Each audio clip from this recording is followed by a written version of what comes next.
Bonsoir et bienvenue dans ce nouvel épisode de l'art du NFT. Benjamin est artiste et moi, Lucienne Rivron, je dirige une maison de vente aux enchères à Paris. Avec Florent Turin, notre Joker Tech, nous animons chaque semaine en direct de Clubhouse une conversation autour de l'univers incroyable des NFT. Nous décryptons l'actualité du moment, nous invitons des artistes, des protagonistes du crypto-art, et ainsi nous explorons le potentiel infini de ces fameux actifs numériques appliqués au monde de l'art et de la culture en général. Vous pouvez participer à l'émission en direct tous les mardis à 18h ou vous rendre sur vos plateformes de streaming préférées sous forme de podcast. Vous pouvez aussi suivre notre actualité en vous abonnant à notre compte Twitter, @artdunft. Et c'est parti pour l'épisode du jour en ce mardi 1er mars 2022. Et nous sommes vraiment heureux et heureuses d'accueillir Niwin ce soir. Bonsoir Niwin, on t'appelle comme ça, hein? Salut Lucie, ouais, tu peux Ouais, m'appeler ouais. Niwin, oui, oui. Enfin, pour l'instant, ou Nicolas, c'est pas un secret, mais Ouais, voilà. voilà, je voulais pas doxer comme ça de but en blanc. Non, non, non, non, c'est pas très grave non plus. OK, bah alors bienvenue Niwin, on est vraiment très, très content de t'avoir Bah, ravi et aussi. Merci pour voilà. l'invite. On va, comme d'habitude, d'abord faire un petit point d'actu avec Benjamin, puis on va, longuement t'interviewer, revenir sur ton parcours, ta collection, tes projets et cetera, et à nos auditeurs et auditrices, vous pourrez intervenir, en fin de room. On vous donnera la parole avec grand plaisir et pour l'instant, la parole, je la donne à Benjamin pour le petit point Ouais. d'actu. Oui, je voulais parler de la deuxième série de NFT que sort le grand artiste Damien Hirst, dont on avait déjà parlé, qui a sorti une première série, mais là c'est la deuxième qui s'appelle The Empresses, et ce sont des prints qui représentent des œuvres à base d'ailes de papillons. Alors moi je suis pas fan des œuvres de Damien Hirst, qui pourtant est un grand artiste depuis 30 ans, on suit son travail, mais j'adore les œuvres faites avec les ailes de papillons, il fait ça depuis une vingtaine d'années. Parce que il associe, il agence des milliers d'ailes de papillon pour créer des motifs absolument sublimes qui ressemblent à des vitraux de cathédrale ou alors comme des tapis orientaux avec des motifs géométriques. Il y a beaucoup d'abstraction, je trouve qu'il y a beaucoup de poésie dans ce travail-là. Donc j'ai suivi ça de près, cette série de NFT, donc ça représente 5 prints, hein, mais en milliers d'exemplaires, hein, comme toujours avec Damien Hirst. Et alors cette fois-ci, il pose une question intéressante concernant les NFT.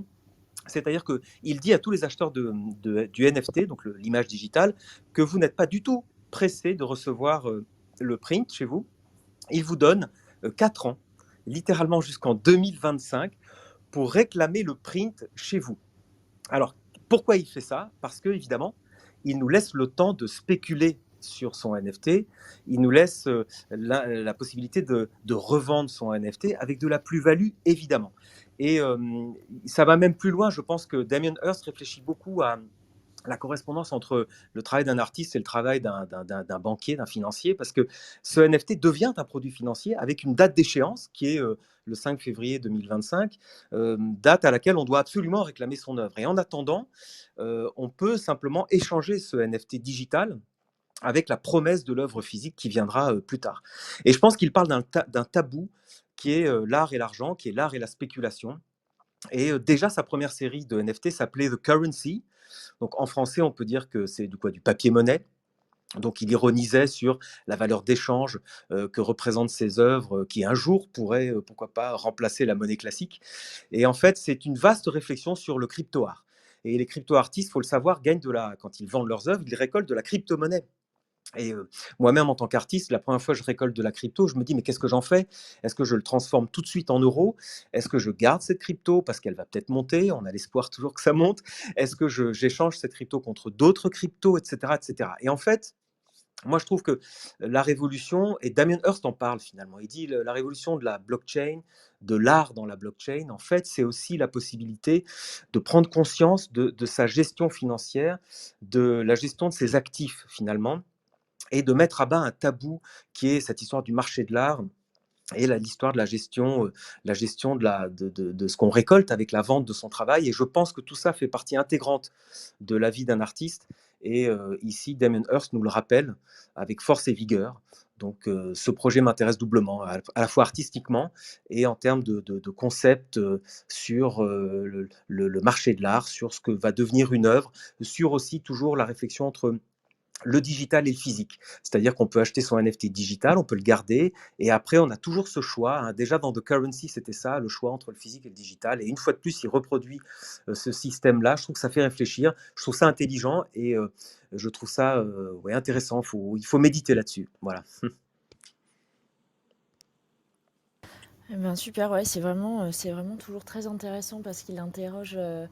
Enfin, je trouve ça chouette parce que c'est un artiste contemporain traditionnel, entre guillemets, mais qui ne s'est pas lancé de manière superflue dans la NFT, mais il interroge vraiment les process de diffusion de la blockchain, des NFT, comment achètent les collectionneurs de NFT. Enfin, il remet tout en question et ça, c'est vraiment un chouette travail. Ça fait partie intégrante de l'œuvre et moi aussi, je trouve ça vraiment passionnant à suivre en tout cas. Oui, il le fait, tu as raison, juste pour préciser, tu as raison, il le fait avec beaucoup de talent et beaucoup d'énergie. C'est-à-dire que quand il fait un projet NFT, j'ai suivi, il y a de la documentation sur YouTube, il passe des années à préparer ça, à faire ça bien, il y a de la réflexion, voilà, c'est pas du gadget, quoi. Ouais, donc on va suivre ça de près. Eh bien, merci beaucoup d'avoir passé un petit peu de temps là-dessus, Benjamin. Eh bien, maintenant, nous allons démuter Niwin. Donc, C'est bonsoir parti. Niwin. Salut. Alors, est-ce que tu peux, pour commencer, te présenter rapidement et nous dire qui tu es, où tu vis et ce que tu fais dans la vie?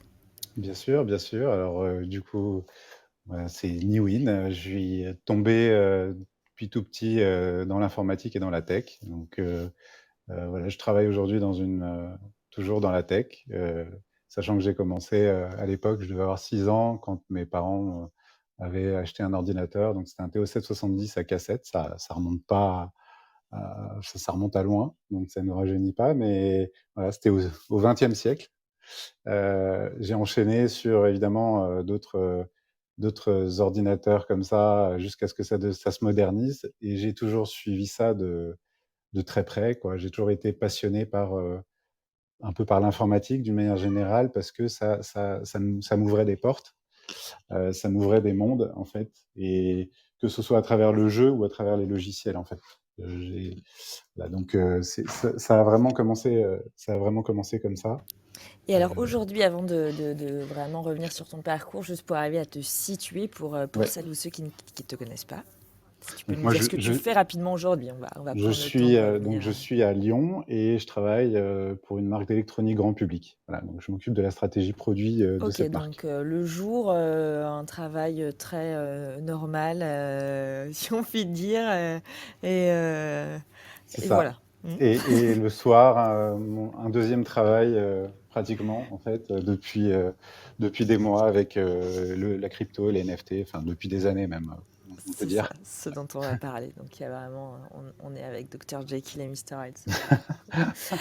Alors revenons un peu sur ton parcours. Donc la tech, c'est depuis tout petit, mais alors tu faisais quoi? Tu démontais des ordinateurs ou tu jouais aux jeux vidéo? Oui, Raconte-nous un peu.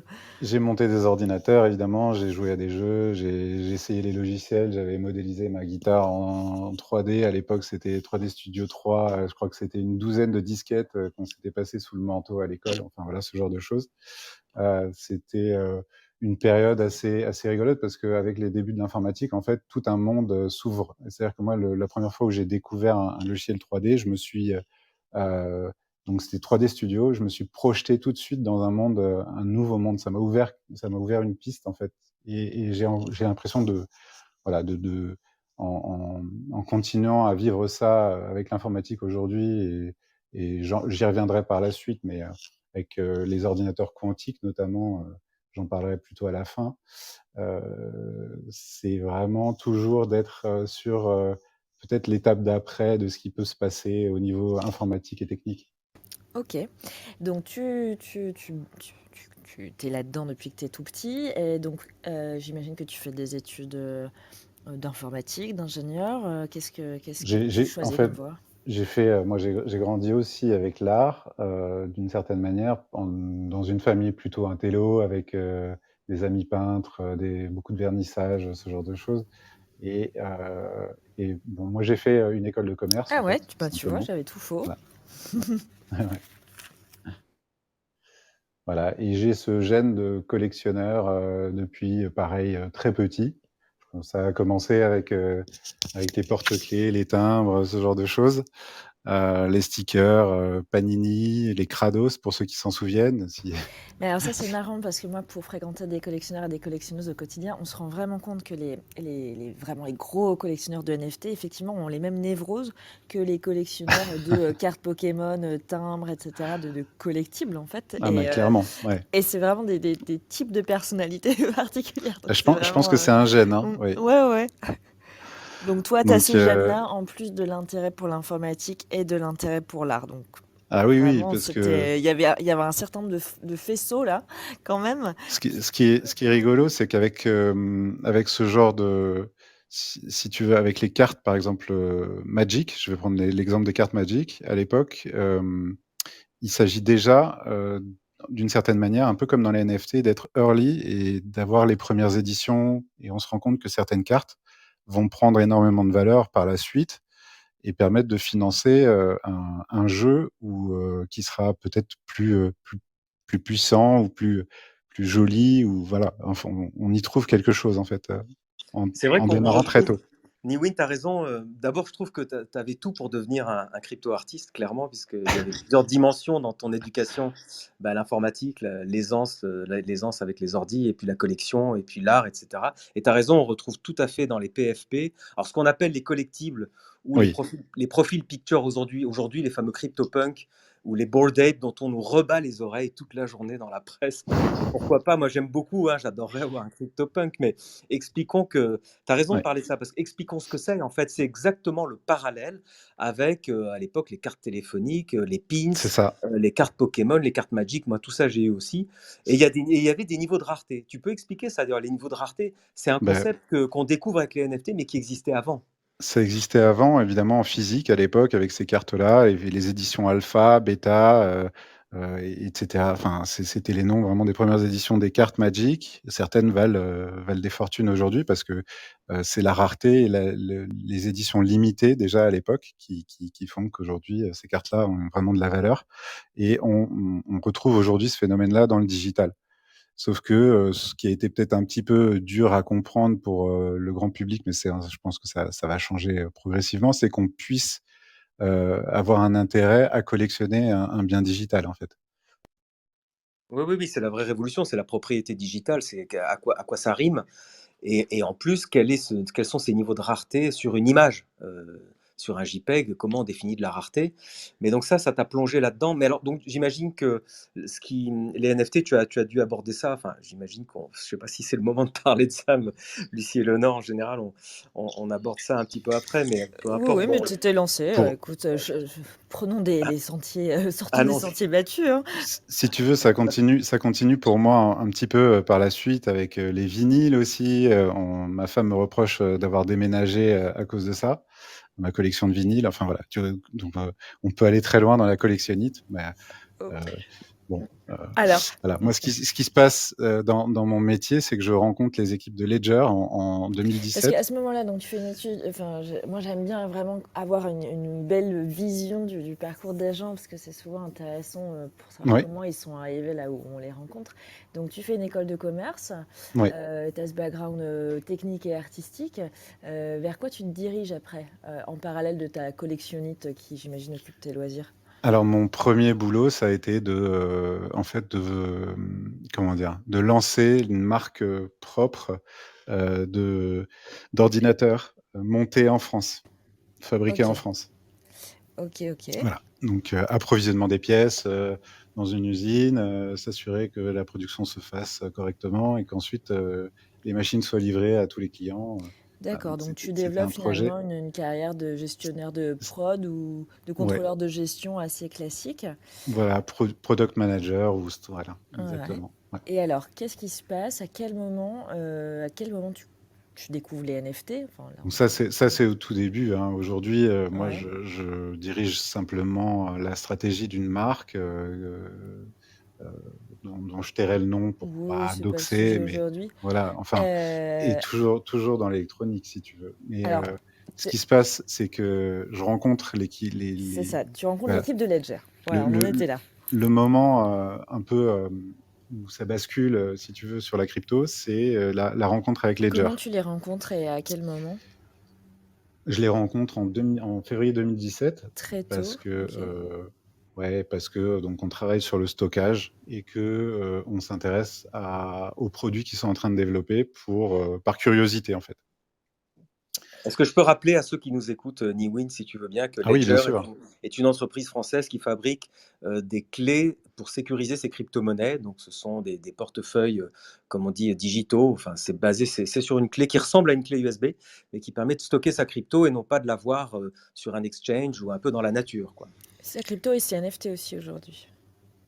Tout ce qu'il y a sur un Exactement, wallet, ouais. en Tous ces fait, est actifs numériques, en protégé fait. puisque la clé privée se trouve à l'intérieur de la ledger et qu'il faut une validation physique. C'est-à-dire qu'on appuie sur un petit bouton pour valider la transaction et qu'elle puisse, se faire, à ce moment-là. Donc on est protégé par rapport à un wallet qui se trouve sur un PC ou sur un ordinateur qui pourrait, lui, être hacké, par exemple. Donc ça offre quand même une barrière de sécurité physique, puisqu'il y a une pression physique d'un bouton, qui est assez importante. Donc tu rencontres l'équipe de Ledger. Qu'est-ce que ça change dans ta vie? Qu'est-ce qui se passe? Quel Ça est le change. déclic? Le déclic, c'est qu'à ce moment-là, je me rends compte que, c'est cette crypto dont on parle un peu, de manière assez négative dans les journaux. Moi, je suis passé à côté parce que, voilà, j'ai fait mes études, j'étais occupé à d'autres trucs. En Ça existe depuis 2008. Moi, je me rends compte en février 2017, donc ça reste tard, mais ça reste, bien avant, pas mal de gens et je comprends que des ingénieurs comme, ceux, qui sont à la tête de Ledger à l'époque, qui développent ce produit-là, sont pas là pour la drogue, la prostitution, le terrorisme ou ce que vous voulez, quoi. C'est qu'il y a autre chose, il y a vraiment une utilité qui est beaucoup plus large que ce qu'on peut imaginer quand on lit les grands titres, des journaux et c'est là que je percute, en fait. Alors tu percutes et concrètement, ça veut dire quoi? Concrètement, ça veut dire que l'Ether, par exemple, est à 15 $ à l'époque OK, et t'en donc achètes moi, là. je décide d'en acheter parce que je trouve que le fait d'avoir ce portefeuille de stockage, pour moi, c'est quelque chose d'assez révolutionnaire, en fait, que je tiens entre les mains. Donc j'achète la Ledger directement et je commence à expérimenter tout ce qui peut exister à l'époque, dans le monde de la crypto, c'est-à-dire, le trading, déjà, moi je suis pas un trader ou un spéculateur né, c'est pas une passion, l'argent et cetera, mais c'est néanmoins, voilà, si on peut arriver à gagner, des sous en investissant correctement sur un comment dire? C'est un asset, enfin je sais pas, au pourquoi pas? Donc c'est ce que j'essaye de faire. Je commence à faire des petits investissements à droite à gauche. Comme l'Ether était extrêmement bas, jusqu'à ce qu'il explose, enfin, tout le marché de la crypto a connu une très forte montée tout au cours de 2017. Donc en fait, entre, le trading, les ICO à l'époque, c'est les levées de fonds par le biais de tokens, je me voilà, mon portefeuille grandit assez vite. Ouais, mais alors attends, je t'arrête, Lewin, parce que Ouais, c'est intéressant. Tu viens de me dire que tu as touché de l'Ether à 15 $. Et c'est ce que ouais, j'explique à tout le monde parce que les gens ne comprennent pas les prix. Mais il faut comprendre prenons un CryptoPunk. Aujourd'hui, un CryptoPunk se vend en Ether. Il se vend 4000 Ethers. Je dis comme ça exact, ouais. au hasard. Il faut Non, savoir que l'Ether aujourd'hui, évidemment, si on multiplie par 3000 $, qui est le prix du jour, du cours à peu près aujourd'hui, c'est des sommes folles. Mais pour des gens comme toi qui ont acheté l'Ether à 15 $ et qui l'ont gardé 3 ans, alors ça permet d'acheter un CryptoPunk avec, il y a 3 ans, très peu d'argent finalement, qui a exactement. simplement été capitalisé. Donc c'est intéressant de parler de ça. Souvent, moi je dis, regardez les prix en Ether et non pas en dollars. Vous comprendrez mieux le principe des NFT aussi. C'est pour ça que, quand on est, rentré en crypto depuis longtemps, on raisonne plus, en dollars ou en euros, même si évidemment, forcément, c'est une référence, dont tout le monde tient compte, hein, parce que on sait que la volatilité sur les marchés, crypto est très, très grande. Donc, faut toujours se méfier de la valeur, de l'Ether aujourd'hui. Peut-être que demain, il revaudra, en dessous de 1000. Enfin, personne ne peut le dire avec Oui, les oui, événements en plus qu'on connaît à l'heure actuelle, mais c'est vrai que bien sûr. en ayant acheté un certain nombre à pas cher, c'est pas la même, c'est plus Mais le en tout même cas, quoi. c'est On raisonne plus ce tout à que je fait de disais la précédemment, Niwin, c'est que finalement, ça t'a plongé dans un univers de compréhension de ce qu'était un actif financier. Ça t'a plongé dans tout ça, alors que tu venais pas du tout de ça, tu venais plutôt de l'informatique et un petit peu de l'art, bon, et de la collection. Mais tu vois, s'intéresser aux cryptos, ça oblige à comprendre les mécanismes financiers. Et finalement, je pense que ça prépare les artistes, parce que là, je vais essayer de faire un pont vers ce qui mmh, nous intéresse vraiment, c'est ton côté artiste. Mais je ouais. pense que ça permet aux artistes d'être en confiance quand ils abordent un marché de l'art en général, qu'il soit traditionnel ou crypto, en se disant j'ai compris les mécanismes financiers, je ne me ferai pas avoir, comme on disait avant. Souvent, les artistes, on dit, se font un peu avoir parce qu'ils n'ont pas la notion de la valeur ou de l'argent ou je sais pas quoi, ou de la gestion surtout. Non et puis Mais bon, c'est très compliqué, c'est très compliqué. C'est-à-dire que l'univers crypto, il est extrêmement complexe. Il y a les scams, il y a c'est le Far West donc et ça l'était déjà à l'époque, hein. Moi j'ai été victime d'un scam en 2018, assez important. J'ai été porter plainte au commissariat. Il m'a regardé avec des yeux ronds, en me demandant qu'est-ce que c'était que le bitcoin. Donc là, j'ai su que ça allait durer très longtemps l'entretien à ce moment-là. Heu bon voilà, j'ai pour ma part, continué d'expérimenter tout ce que je pouvais, c'est-à-dire que j'ai installé des appareils de minage aussi pour essayer parce que, voilà, c'était cette curiosité-là qui me poussait à avancer dans l'univers crypto, de comprendre bien le système et comment il fonctionnait, en fait. Donc j'ai carrément installé des miners, chez mon père qui m'a envoyé la facture d'électricité un jour en me disant: «Bon, C'est arrête tes drôle ça. conneries». Heu Bon, et voilà, enfin bon alors à quel et moment tu arrives à oui. relier ton background artistique avec toute cette découverte crypto? Alors, j'imagine que Alors ce c'est qui la se découverte des NFT, mais qu'est-ce qui se passe? Il y a un D'où est-ce gros que ça crash arrive? en il y a un gros crash en 2018, voilà. Moi, je laisse un peu tomber la crypto, j'attends parce que je crois en fait, vraiment dans la techno et dans la blockchain. Je trouve que enfin voilà, c'était vraiment, pour ça que j'étais là au départ et c'est ce que j'ai donc attendu. J'ai au-delà et ce que j'étais très optimiste sur cette technologie-là. En plus, elle m'avait permis de faire des virements à l'autre bout du monde en 2 secondes alors qu'en essayant par le système bancaire, je m'étais enfin, j'avais eu, ça a été très compliqué. Donc, je savais qu'à un moment ou un autre, ça pouvait revenir. Enfin, je pensais et à l'été 2020, je me rends compte que voilà, les investissements que j'avais pu faire à l'époque avaient repris des couleurs. Et à ce moment-là, je vais découvrir, 3 choses. Déjà que il y a on peut avoir un rendement passif en stablecoin, c'est-à-dire en USDC ou en USDT, des tokens qui vont pas varier et donc ça change vraiment la donne. C'est-à-dire qu'on peut avoir un comment dire? Un plan d'épargne, en monnaie stable, en crypto stable qui va permettre d'avoir un revenu régulier. ça, Donc c'est ça la spécialité de notre ami Florent, là, qui t'écoute, et je pense qu'il connaît ça par cœur. D'accord et donc là, ça personnellement, puisqu'il y a quand même à un moment une partie stratégie, sur, la crypto, comme tu disais, justement, ce qui peut être problématique quand on vient juste pour l'art.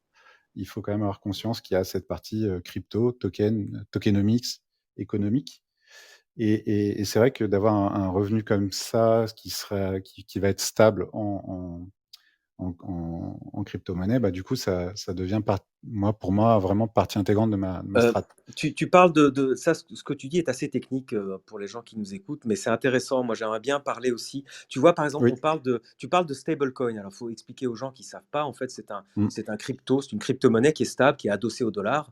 Une crypto égale 1 $ et ça bougera jamais. Donc c'est pas du tout, dans la volatilité, et beaucoup de personnes me disent: «Mais pourquoi les marketplaces comme OpenSea, par exemple, qui est quand même la première marketplace Mmh. mondiale, pourquoi est-ce que les prix sont jamais en stablecoin? Comme ça, au moins une œuvre qui est vendue 10 USDC, donc 10 crypto-monnaies stables, vaudront 10 $, 10 € et point barre, quoi, et que ça ne bouge jamais, tu vois. Donc c'est une réflexion intéressante. Je pense que tu n'as pas la réponse, moi non plus. J'ai pas Mais vraiment la réponse. C'est Alors vrai moi, que je me mmh. permets de quand même réaxer le sujet parce que je vois l'heure tourner et Ah on a oui, parlé que de crypto-monnaie. On n'a pas encore parlé c'est d'œuvres vrai, d'art. c'est vrai. Alors je vous propose Ça qu'on va fasse vite. une room la finance, une DeFi, l'art de La la finance pour DeFi. tous. Voilà. Mais OK. bon là, on en était en 2018, donc gros crash. Voilà, gros crash. Bon T'as quand bref, même ton petit ouais. matelas en stablecoin. Je Et En donc, fait, c'est quand je reviens donc à l'été 2020 qu'il y a déjà les NFT qui sont en train de commencer à frétiller sur le marché. Enfin voilà, je me rends compte que les punks existent et j'ai un petit peu le même sentiment que ce qu'on avait pu évoquer tout à l'heure pour les cartes. C'est-à-dire que pour moi, les punks, ils m'ont fasciné très vite parce que je me suis dit que c'était un des projets en NFT que je trouvais les porteurs en fait. Donc voilà, j'en ai acheté. Ça fait vraiment partie des tout premiers achats que je fais en NFT avec un peu la crypto que j'avais à l'époque. Et puis, donc Est-ce que ce punk, c'est celui qu'on voit?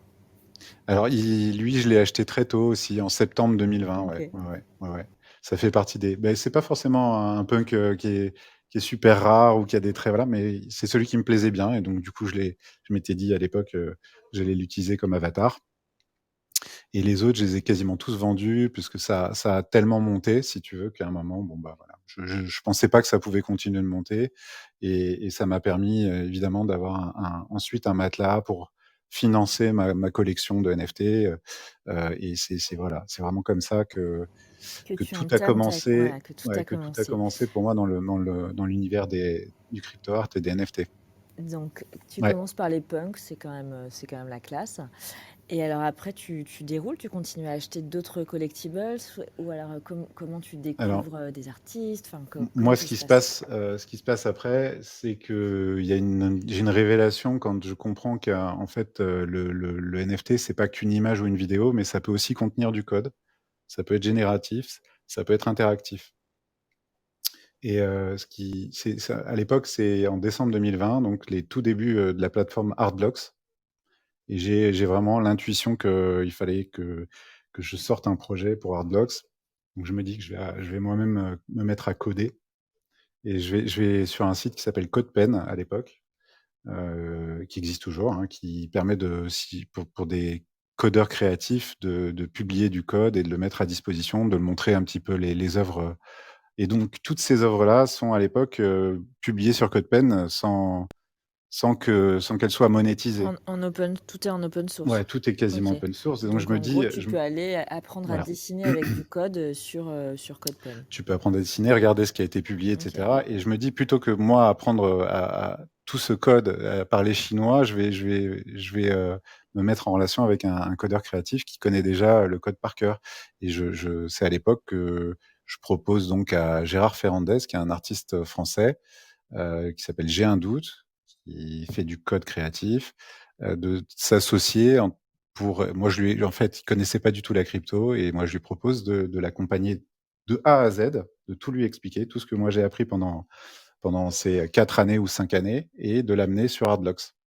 Et donc Parce c'est ce que qu'on toi, tu fait. avais envie de créer quelque part, mais tu n'avais pas forcément les outils, c'est ça? Alors moi je fais de la photo amateur, je fais des choses comme ça, mais c'est fixe et moi là où j'ai trouvé que c'était vraiment vertigineux, c'est qu'on pouvait vendre du code et parce que l'interactivité, de pouvoir interagir avec une œuvre d'art qui vous appartient, voilà, je trouvais que ça allait beaucoup plus loin j'adore collectionner des photos, j'adore collectionner des images, enfin, parfois des collectibles, même si c'est un peu moins mon truc.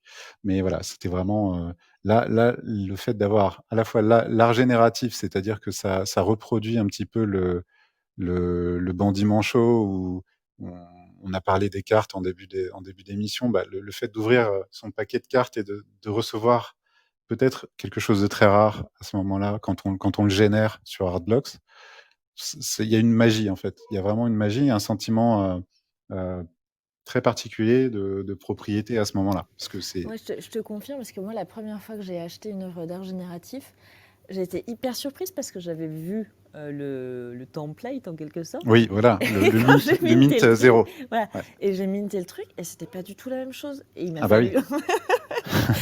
C'est ça. Ça paraît bête quand je le raconte maintenant, mais ça a été une surprise, mais fabuleuse. Je me suis dit, ah, mais ça y est, Ouais. je viens d'expérimenter ce que c'était que l'art génératif. Parce qu'en fait, le fait de minter te fait presque co-créateur ou co-créatrice en fait de C'est l'œuvre. Tu la exactement ça. découvres et C'est c'est fabuleux. c'est ta transaction qui va générer à la volée une œuvre dont tu sais à peu près à quoi elle va ressembler, mais Mais enfin, pas tous les exactement, quoi. C'est traits comme quand sont tu fais un enfant, ouais, pas tu sais à exactement peu et près à quoi il va ressembler, mais pas exactement. C'est la surprise, quoi. c'est ça. J'ai pas Mais fait autant d'enfants que de Moi non NFT, plus. d'achats de NFT. Mais concrètement, ça m'intéresse, Annie Wing, comment tu fais quand tu dis d'abord codeur créatif? Je trouve que Oui, c'est un concept assez étrange parce qu'on n'imagine pas oui. un codeur qui a des idées. Est-ce qu'au départ, il y a une idée artistique avant de coder ou est-ce que c'est le code et puis tu dis tiens, je vais voir ce que ça donne et puis ça te plaît Alors, et tu ça continues? va dépendre des codeurs créatifs, hein. Il y en a qui ont une idée précise d'un rendu qu'ils veulent atteindre et qui vont travailler des années pour avoir quelque chose comme ça. Et d'autres qui vont se laisser porter un petit peu par les aléas au moment de créer ce code, de l'écrire, et puis simplement en voyant les résultats, bah, se dire tiens, ça, cette itération-là, peut-être que c'est une piste à suivre, et continuer comme ça jusqu'à ce qu'ils obtiennent quelque chose qui leur plaît et sur lequel voilà, qui pourraient ensuite publier sur CodePen ou maintenant sur Hardblocks, puisque on peut faire ça maintenant et monétiser ça sous forme de NFT. Donc ceux qui l'ont compris et qui l'ont compris très tôt se sont rendus sur Hardblocks. Chez Hardblocks, aujourd'hui, il y a d'autres plateformes qui existent. Sur Tezos, il y en a une qui s'appelle FXH, par exemple, qui est géniale aussi. Euh, et c'est Ouais, vrai je que confirme que c'est là que j'ai eu ma révélation, moi, sur FXH. sur FXH, voilà. Et moi, ce que Donc, j'aimerais comprendre, c'est quand tu fais appel donc J'ai un doute, là, l'idée, c'est de oui. faire quoi? C'est de faire une œuvre à quatre mains, si je puis dire, ou Oui, en un quelque sorte, binôme, un moi, duo? je lui Comment explique ça tous se les passe? rouages de la crypto. Je l'aide sur la partie un peu DA, un peu voilà, pour le guider aussi, parce que c'est un univers avec un certain nombre de codes. Donc voilà, et pour que ça puisse aussi sur les sujets, pour l'aider. Donc c'est vraiment un projet qu'on a fait ensemble à ce moment-là. On a fait 3 drops et trois projets géniaux sur Hardblocks qui sont 100% on-chain en plus, en 3D, génératif, interactif. On a déjà expliqué ce que c'était on-chain plus tôt, ou je me souviens plus, non? Ça va être, ouais, ça Ouais. aussi, c'est un peu technique, mais ça veut dire que Non, pas l'œuvre tant que l'œuvre ça. Ouais. vit complètement sur la chaîne, en fait, sur la C'est-à-dire blockchain. pour Ouais, ceux ou celles qui ne seraient pas habitués, en général, le NFT pointe vers un fichier qui est hébergé sur un serveur, alors que dans les NFT on-chain, finalement, le voilà, code est inséré au smart contract. Donc le code même est dans la blockchain et pas sur un serveur externe. Donc c'est encore plus pur quelque part. voilà, il y a une forme de pureté absolue. Ouais, Ouais, puis là, je suis devant un TR Blocks et effectivement, en bougeant la souris directement sur l'image, on peut se balader dans l'œuvre d'art, enfin dans voilà. l'image. Et c'est assez intriguant. C'est beau d'ailleurs, il y a beaucoup de couleurs, il y a beaucoup de mouvements. C'est extrêmement géométrique. J'ai remarqué que dans l'art génératif, j'allais dire évidemment tout est géométrique parce que dans les maths et dans la science, Oui, tout se ramène à des formes géométriques, c'est normal, la nature aussi. absolument. Mais c'est une volonté ou est-ce qu'à un moment donné, vous explorez, vous les codeurs créatifs, des choses alors plus figuratives, genre la figure humaine, par exemple?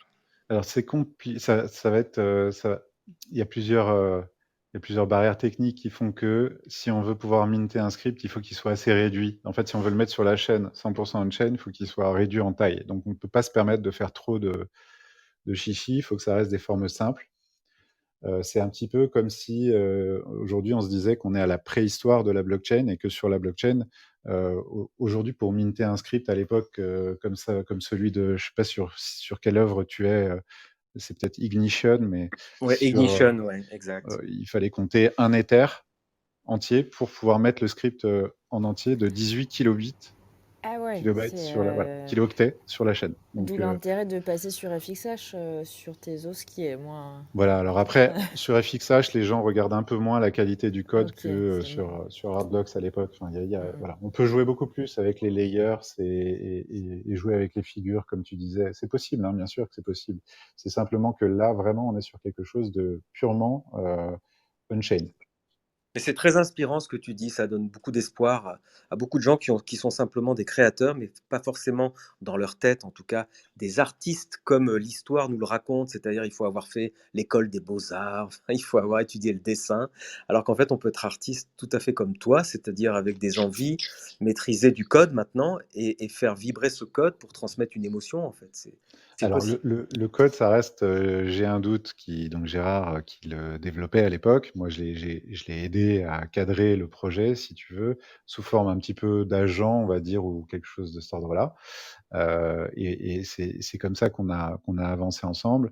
On a découvert ensuite que sur la plateforme Iketnunk, on pouvait faire la même chose sans avoir les contraintes de Hardblocks. C'est-à-dire les contraintes, c'est que chaque projet doit être avec une date bien précise. Il y avait une liste d'attente qui commençait à s'élargir énormément. Or, Gérard avait envie de publier de manière très libre, plus libre en tout cas. Et sur Iketnunk, on a pu faire ça. Donc, on a pareil, Iketnunk, je crois que moi j'ai commencé à collectionner des pièces à partir des 300 ou 400, en fait, des numéros, hein, je dis, parce que c'était. Aujourd'hui, je crois qu'on est à l'object 600 000 quelque chose. Donc voilà, faut se représenter en quelques mois, on est passé des objects 3, 1, 2, 3, 4, 5, 6 qui ont disparu du coup parce que c'était un autre smart contract. Voilà, moi bon, on a commencé très tôt Bon, en fait. ouais, mais Et moi, ouais. pardon, je suis devant ta collection que tu Ouais, présentes sur un merci site. Benjamin. J'allais Ouais, aussi réaxer là-dessus. ouais, c'est intéressant. Non, mais je te laisse la parole, Lucie Léonore. J'aime beaucoup ta collection. Voilà, je voulais dire qu'il y a du figuratif aussi et qu'il n'y a Oui, pas que de l'art génératif du tout. non, pas du tout. Non, non, pas du tout. J'ai vraiment, je suis assez éclectique dans mes goûts, donc je peux être parfois attiré par de la BD, par plein de choses différentes en fait, ou des choses beaucoup plus pointues comme DevBeef qui fait du code C++ 100% on-chain, c'est un truc de fou. Il y a Refik Anadol que j'adore aussi, que vous devez connaître forcément, Oui, c'est une star, Rafika qui est Nadal, c'est une devenu star. une star incroyable. Et t'as Pascal Boyard aussi, qu'on Pascal aime beaucoup. Boyard, Bill Ellis avec un peu de dark art, des choses comme ça. Ça, tu es sur la collection Ouais, en fait, ta Helix? collection, on peut la voir de deux manières là en ce moment. Donc, la Oui, plus facile, c'est sur Showtime. C'est très pratique ce site parce qu'en plus, on peut voir ta collection sur plusieurs blockchains, à la fois sur Tezos et à la fois sur les différentes plateformes d'Ethereum. Donc, c'est vraiment chouette. oui, c'est pour ça Et que j'ai mis ça là. ouais, Mais... tu es aussi exposé, hébergé, si on peut dire, par Elix. Est-ce que tu peux nous raconter un petit peu ça? Alors oui, ce qui s'est passé, c'est que j'ai eu la chance déjà sur le CADAF au Vivatech d'être invité à un talk avec Sébastien Borget à l'époque, grâce à Jean-Baptiste Dacosta de Borgard. Et j'ai fait plein de rencontres super, en fait. Et c'est là où on imagine le collectionneur. Enfin, je pense que certaines personnes imaginent que c'est pas si social que ça, d'acheter des NFT et qu'on est enfermé chez soi, mais pas du tout, en Alors en fin de fait, pas compte. du tout, on se Voilà, voit tout le pas du temps tout. et Voilà, c'est ça. Il y a dans une tout un petit communauté microcosme, toute une IRL. communauté IRL. Voilà, donc j'ai eu la chance d'aller à l'atelier de Neil Beloufa, par exemple, qui a été interviewé chez vous. J'ai Hermine aussi, Hermine Bourdin, à qui j'ai acheté une sculpture. Euh, Macha Maskina, que j'ai rencontré sur le stand du CADAF, Ouais, qui travaille aujourd'hui pour la collection, absolument, que euh, je connais, avec qui que tu connais ouais, aussi. on a une soirée ensemble la semaine prochaine. Et donc, Yacine, Exactement. que l'on a interviewé ici aussi, Et Yacine, qui voilà. a dû voilà, te proposer de participer au projet, à l'exposition Elix à Lyon qui a commencé le mois dernier. Est-ce Oui, que c'est alors ça l'histoire? un petit mot rapide sur DAOS, qui est un collectif porté par des jeunes assez géniaux qui sont soit sortis de l'HEC, enfin voilà, ou vraiment à fond sur le Web3. Et donc j'ai rejoint ce collectif-là à l'époque, et par le biais de DAOS, j'ai rencontré Yacine, en fait. Euh, et donc Yacine a créé un personnage qui s'appelle Elix, qui est devenu l'ambassadeur digital de l'ONU. Et Exactement. voilà. Et Yacine et Adeline, qui dirigent la fondation Elix, font vraiment des choses incroyables pour que le Web3 en fait, puisse servir à d'autres objectifs que simplement le bout de son nez, de son propre nez, avec du développement durable, avec voilà, du partage et l'esprit WAGMI. Euh, donc c'était un bonheur de les rencontrer. Et ce qui s'est passé, c'est que ils avaient pour la collection des 1111 Helix, ils ont organisé une exposition dans une galerie à Lyon, La galerie 1111. la galerie 1111 qui porte le même nom. Et voilà. Et du coup, moi, ils m'ont proposé de participer à l'expo en montrant des NFT de ma collection, une sélection de NFT de ma collection sur place pour pouvoir essayer d'éduquer ou de montrer ce qu'on peut en tant que collectionneur acheter. Euh, dans le monde du crypto art et puis le montrer voilà, à des gens qui Et seraient alors, simplement de passage à la galerie. qu'est-ce que tu avais choisi de montrer justement? Si tu devais nous choisir quelques œuvres emblématiques de ta collection, tu nous parlerais de Bien quoi sûr. alors? Alors déjà, la plus emblématique dans ma collection, c'est un Ringers de Dimitri Tcherniak, qui est une œuvre que j'ai minté sur Artblocks avec le numéro 333, le numéro des anges, on dit, qui est à la fois génératif mais aussi figuratif, puisqu'on voit une petite tête de renard. C'est marrant parce que c'est aussi le renard qu'on retrouve sur le MetaMask. Enfin, il y a plein d'histoires avec le renard. Et Et d'ailleurs, c'est c'est celle qu'on voit tout en haut de ton Showtime. Ah voilà, exactement, ouais, Voilà, que tu tout à as fait. mis en pin Et tout en haut. bon, bah, cette pièce-là est vraiment un graal quoi, dans ma collection. En plus, c'est une pièce que j'ai mintée, c'est pas une pièce que j'ai achetée, donc il y a une forme, voilà. C'est pas quelque chose de spéculatif, c'est quelque chose que j'ai acheté sur le moment et que je suis tellement heureux d'avoir dans ma collecte, quoi. À part ça, il y a évidemment, donc j'en parlais tout à l'heure de Refik Anadol. Il y a une pièce de Def Beef que j'ai gagnée sur un giveaway de manière absolument incroyable. Parce que j'étais sur le Discord à l'époque et que j'avais participé au giveaway. Et donc, Def Beef aujourd'hui, c'est pareil, il doit y avoir 8 pièces dans la série 1. Et c'est une pièce très très rare. Donc, Tu peux nous la décrire un petit peu, nous en parler? alors, écoute, je l'avais mise justement sur Showtime en featured. C'est donc du C++. C'est assez pointu, 100% on-chain, avec des bruits d'informatique. Euh, et si tu veux, c'est vraiment le fait d'avoir quelqu'un qui code au plus bas niveau quelque chose pour le mettre on-chain. DevBeef, tout tient là-dessus, en fait. C'est Oui, mais un c'est toujours, artiste. donc, si tu veux le décrire, c'est donc des formes abstraites C'est des avec. formes, ouais. Ouais, Ouais, ouais. c'est ça. Parce qu'on distingue bien toujours, enfin, quand on vient du monde de l'art, on a toujours les tiroirs habituels. Est-ce que c'est figuratif? Est-ce que c'est abstrait? Ah oui, c'est totalement abstrait, ouais. Donc C'est voilà, ouais. vraiment, c'est proche des caractères informatiques, en fait, quelque chose de cet ordre-là. On a l'impression d'avoir une machine qui est en train un serveur En qui est en fait, train de on tourner. voit un petit peu la touche, quoi. C'est comme quand on a face à une peinture et qu'on voit les coups de pinceau. Là, on est face à une œuvre où tu vois les coups de code presque. C'est ça, ouais, ouais. Et on peut faire cette analogie, absolument.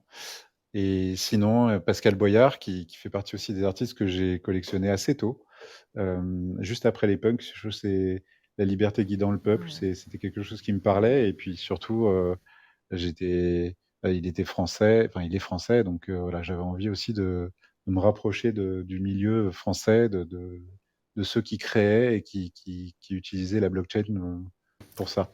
C'était une fresque en hommage aux Gilets jaunes, hein, je crois, cette fresque-là. Oui, oui, oui, elle a un sens un peu politique comme ça, Qui effectivement. a Ouais, ouais, été ouais. recréé à l'exposition du MoCA de Oui, qui Benoît était aussi.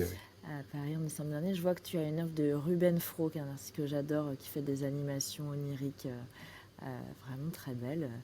Est-ce que dans le public, parmi nos auditeurs, nos auditrices, vous auriez des questions à poser à Niwin?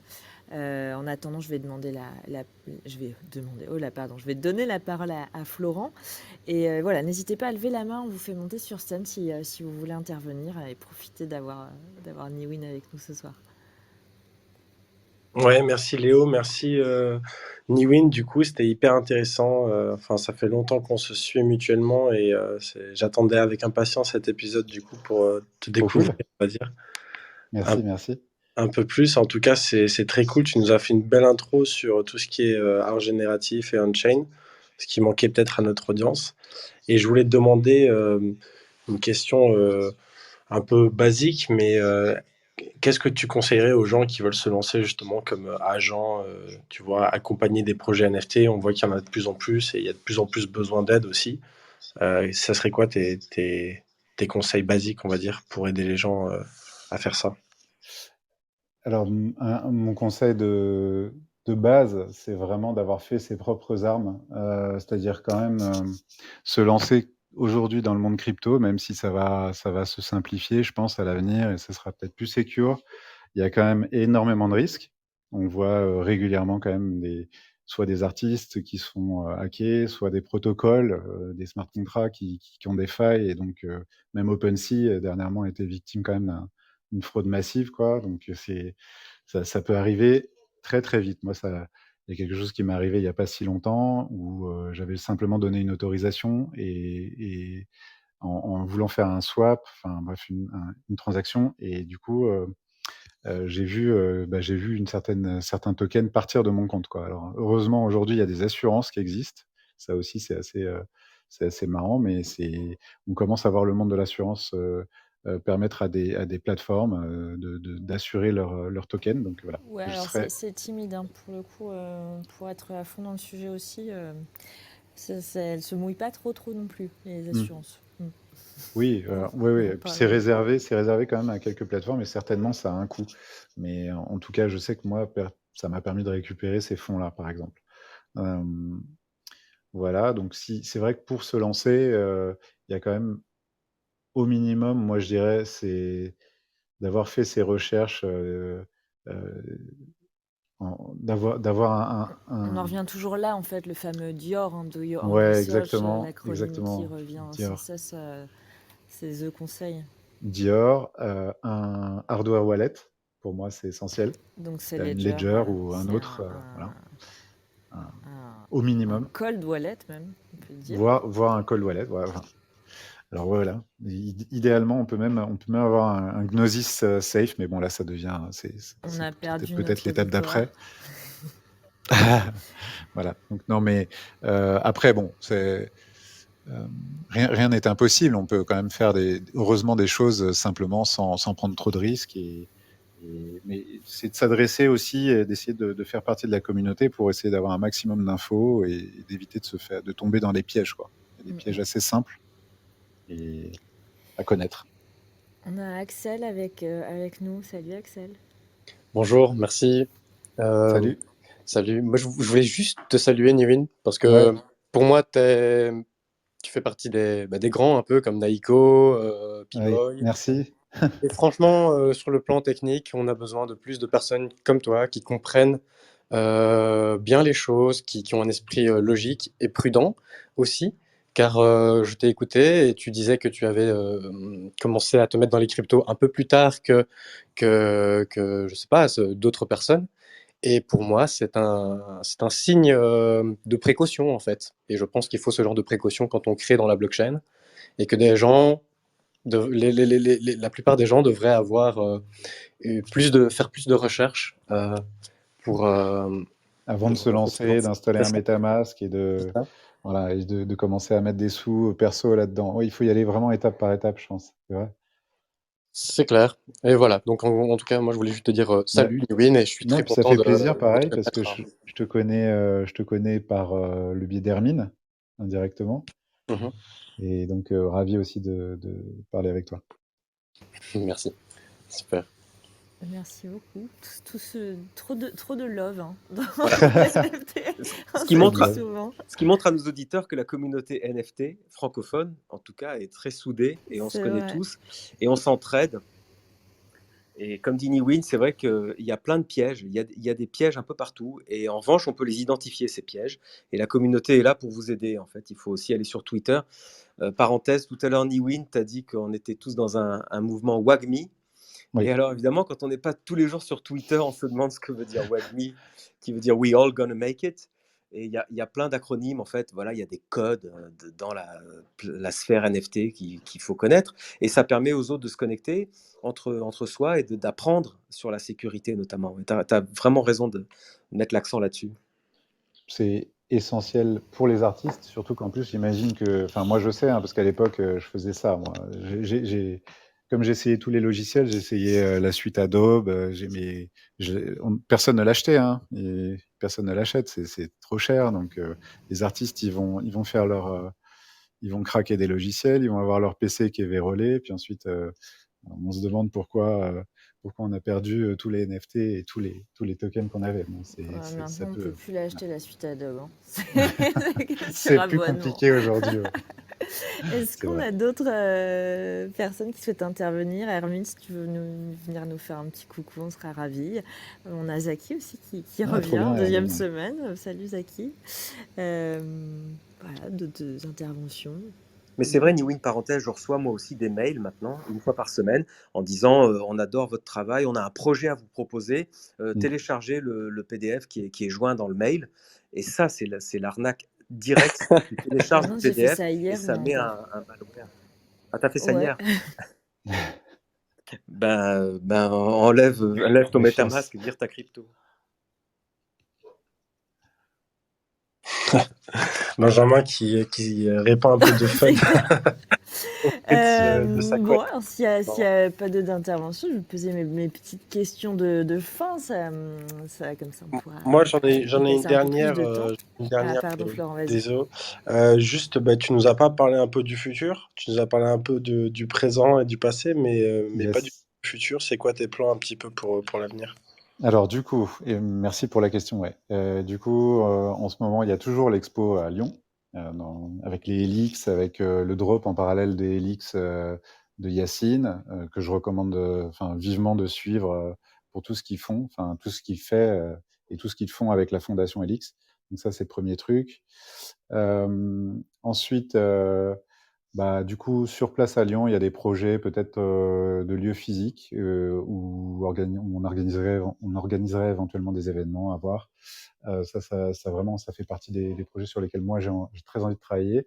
Euh, Il y a surtout, voilà, moi je travaille sur un prochain drop Artblocks avec une équipe de scientifiques italiens. Donc j'ai évoqué ça un tout petit peu au début de l'émission, mais en fait, eux, ils sont spécialisés en physique et mécanique quantique. Ah oui, oui, tu avais abordé ce sujet, on devait en Ouais. reparler. Et Vas-y. donc ils travaillent, eux, c'est leur quotidien, si tu veux, et ils ont décidé de faire de l'art à partir de la mécanique quantique. Donc ça veut dire quoi? Ça veut dire essayer de faire un rendu artistique d'une particule quantique. Moi, quand j'ai vu ça, je sais plus quand c'était il y a peut-être 6 mois enfin bon, bref. Et j'ai tout de suite adoré ce qu'ils faisaient. Et en fait, je leur ai acheté leur Genesis en disant, bah, simplement, je trouve que le projet est super. À l'époque, c'était un JPEG, hein, c'est pas quelque chose d'interactif ou de génératif. Et en fait, ce que j'ai su par la suite, et du coup, ils m'ont proposé de participer en collab avec eux à toute la partie, justement, un DA, Artblocks, de les amener sur Artblocks, etc. C'est que ce que j'ai compris, c'est qu'ils avaient aussi la capacité de faire le code et donc de générer à la volée des pièces comme ça qui sont des représentations artistiques de particules quantiques sur lesquelles on peut interagir. Donc voilà, ça c'est le projet qu'il y a Gros projet dans les tuyaux. dans les tuyaux à l'heure actuelle. On peut Ouais. l'attendre pour quand, ce drop-là? Ce drop, normalement, devrait avoir lieu d'ici une quinzaine de jours maintenant. Ok, et on peut suivre ça sur ton Twitter? Ouais, bien sûr. Ouais, Ok, ouais. on va suivre de près. Super. Voilà, c'est assez, moi, je trouve ça assez dingue parce que ils sont vraiment géniaux et c'est vraiment une équipe de scientifiques. Tu vois, ils savaient pas forcément bien présenter les choses, mais néanmoins, Salvatore, il est passé sur TEDx en Italie. Donc, ça commence à faire du bruit. Il faut savoir que l'informatique quantique, on aura ça dans nos vies d'ici 5 à 10 ans, si tout se passe bien et si le monde n'a pas explosé d'ici là. Mais non, mais bon, enfin voilà, moi je suis optimiste et c'est vrai que l'informatique quantique, ça va être une révolution, en fait, à pas mal de niveaux. Et c'est pour très bientôt. Super, on va suivre ça avec attention. J'ai l'impression qu'il y a une main levée, mais je ne vois pas qui c'est. Je ne sais pas. Je salue Macha au passage, on a parlé de toi tout à l'heure. Salut Macha. Et Hermine nous fait coucou depuis sa moto. Alors, Niwin, pour revenir à nos petites questions de fin. Oui. Ah non, attends, on a Samovitz qui veut parler. Hop. Ok. Rapidement, si tu veux venir sur scène. Voilà. Oui, Samovitz, à toi. oui. Rapidement, parce qu'on approche de la fin de la Ouais, ronde. je vais être oui, je vais essayer d'être très rapide en fait. C'est, c'est vrai que moi, à la base, je suis plus d'images animées ou, on va dire, parfois abstraites ou figuratives. Et je voulais voir, enfin, je voulais demander si c'était possible d'intégrer dans le Generative Art une forme Mm. de vidéo ou alors carrément des effets ou des synthèses avec des vidéos figuratives ou abstraites. Ou alors c'est vraiment quelque chose qui est Ce ce qu'on voit, carrément... ce qu'on voit beaucoup à l'heure actuelle, c'est de plus en plus des layers, c'est-à-dire que tu vas avoir différentes parties d'une image qui sont prédéfinies, et donc au lieu d'avoir un drop de collectible sur OpenSea, aujourd'hui il peut se faire de manière générative avec un rendu en SVG ou des choses comme ça. J'ai pas encore vu de vidéos utilisées pour faire de l'art génératif. D'accord, ok. Et du coup, pour l'instant, ça n'existe pas, genre, ou l'inverse, d'avoir du code qui permet donc de créer de la vidéo. C'est pas possible pour l'instant. Du code qui créerait de la vidéo, Pas, bah, non. alors c'est un Après, il y a petit du peu. code qui crée des choses animées, hein. Oui, oui, oui, oui, oui, oui. De l'animation, si, c'est possible. Ouais, ouais, ouais. D'accord. Mais c'est vrai que si on parle de vidéo, c'est forcément quelque chose qui est filmé. Enfin, on imagine ça en tout cas. Oui, voilà, c'est ça, Ouais, tout à fait. ouais. Et après, peut-être mixer avec du code, mais bon, ça c'est un autre. Mais bon, j'arrête les questions. Merci beaucoup. Non, non, avec Super. plaisir. Merci Merci beaucoup. beaucoup, Saovis. Alors, pour finir, Merci. Niwin, est-ce que tu peux nous citer un ou une artiste qui t'inspire, que ce soit un artiste ou une artiste crypto ou pas du tout? Oui, moi je suis passionné par Refik Anadol en fait. Voilà. J'ai vraiment eu un coup de cœur sur ses premières œuvres sur Nifty Gateway où on avait. C'était des hallucinations de machines en fait. Et les paysages de Mars. Ah non, c'est les paysages de Mars à l'époque. Mars Hallucinations. Et ça, c'est en fait savoir que c'est des sets de data qui génèrent des paysages martiens et qu'aujourd'hui, il va avoir accès parce qu'il devient quand même extrêmement connu. Donc, il a un partenariat, je crois, avec la NASA. Il va avoir des sets de données assez monstrueux à utiliser comme source, en fait, pour générer des trucs artistiques, en fait. Et ça, je trouve ça, pareil, assez vertigineux. Ok. Super, ben on va suivre de près aussi. Alors, il y a certaines des questions que je pose ordinairement auxquelles tu as déjà répondu. Mais par exemple, le NFT que tu n'as pas réussi à avoir. Le NFT que j'ai pas réussi à avoir, c'est les Bored Apes, par exemple. Ok. Tout simplement parce que ça ne m'intéressait pas. Bon, c'est pas que tu n'as pas réussi, alors tu les as ignorés. Non, ouais. Oui, oui, non, mais c'est que je suis passé vraiment à côté de la hype. Et De la aujourd'hui, bon, on hype peut le ape. regretter un Mm, petit peu mm. quand même, tu vois. Ouais, de la ape hype, Ouais, ouais. c'est ça. Le NFT que tu attends avec impatience, à part celui dont on vient de parler, Euh, le NFT que j'attends avec le drop, quoi, que impatience. tu attends avec impatience. Pour moi, Pac, ça reste aussi. C'est un des artistes avec lesquels vraiment je trouve qu'il y a quelque chose de très intéressant sur la mécanique, comme on parlait tout à l'heure de Damien Hirst. Ouais, effectivement, Pac Et aussi interroge vraiment voilà. la mécanique même de la Pac, diffusion des il se NFT. sert vraiment de toute la tokenomics, donc l'économie des tokens, pour jouer avec. Et donc, moi, voilà, c'est clairement quelque chose que j'attends. Ouais, donc qu'est-ce qu'il va encore euh, nous proposer la prochaine fois, quoi? À quel Exactement. endroit il va se foutre de Exactement. nous? Ok, ça marche. Et dernière question, quel est l'invité que tu aimerais écouter dans cette room?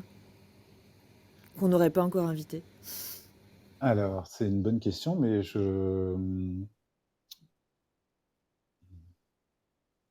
que vous avez eu Pascal Boyard? Non, mais c'est une bonne idée, ouais. Voilà. Ok. Il fait pas d'interview. Il fait pas Ouais, d'interview. mais je commence à le connaître un peu. J'essaierai. Il y a Agoria aussi que je trouve intéressant. Ouais, c'est vrai. Ouais, je sais comment le contacter aussi. Ouais, Ouais, Agoria, Pascal Boyard, ouais, c'est bien. Ok, je note. voilà. Et ben merci beaucoup, Niwin. Avec plaisir, avec grand Je plaisir. passe la parole à Merci à vous. Florent. Attends, on n'a pas complètement fini, c'est toujours Florent qui clôture la room. Pour le Ouais, petit tirage au sort. c'est ça. Alors on a fait gagner enfin on a fait participer au giveaway nos followers Oui. pour Zaki qui est dans la room d'ailleurs. Enfin pour l'œuvre de Zaki de la semaine dernière. Du coup, je vais te demander, Niwin, de choisir un ou une vainqueur. En l'occurrence, il faudrait que tu me donnes un numéro entre 1 et 25. On va partir sur 18.